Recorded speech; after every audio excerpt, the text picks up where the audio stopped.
तो आपने वो पाकिस्तान की ख्वाब के लिए परसों सब ने आपने निकलना है, इशा के बाद पुरअमन एहतजाज करना है। और मैं अब आपके साथ होऊंगा, मैं आपके साथ पूरी स्ट्रगल करूंगा।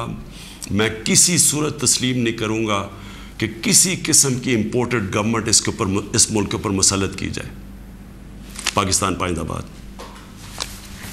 वज़ीर आज़म इमरान खान गुफ्तगू कर रहे थे और उन्होंने पाकिस्तानी अवाम से अपील कर दी है कि इतवार के रोज़ इशा के बाद बाहर निकलें, एहतजाज करें, पुरअमन एहतजाज का सिलसिला शुरू किया जाए, क्योंकि एक इम्पोर्टेड हुकूमत है जो कि मुसल्लत की जा रही है। उन्होंने पाकिस्तानी कौम से अपील की है कि इतवार के रोज़ इशा के बाद बाहर निकलें। कल कौमी असम्बली का इजलास है, वोटिंग करानी है। इस हवाले से कोई उन्होंने गुफ्तगू नहीं की। अक्सर लोग ख्याल कर रहे थे कि जनाब वज़ीर आज़म इमरान खान इस्तीफ़ा देंगे या फिर वोटिंग कराएंगे, नहीं कराएंगे। इस हवाले से कोई गुफ्तगू नहीं हुई, लेकिन उन्होंने कहा कि जिस तरह से बैरून मुल्क साजिश कर रहे हैं पाकिस्तान में और जिस तरह से पैसा चलाया जा रहा है, उन्होंने कहा कि सुप्रीम कोर्ट के फैसले से मायूसी जरूर हुई है, लेकिन हम फैसले को तस्लीम करते हैं। फिर उन्होंने अवाम से अपील की है कि आप बाहर निकलें, एहतजाज करें, मैं भी आपके साथ एहतजाज में शिरकत करूंगा।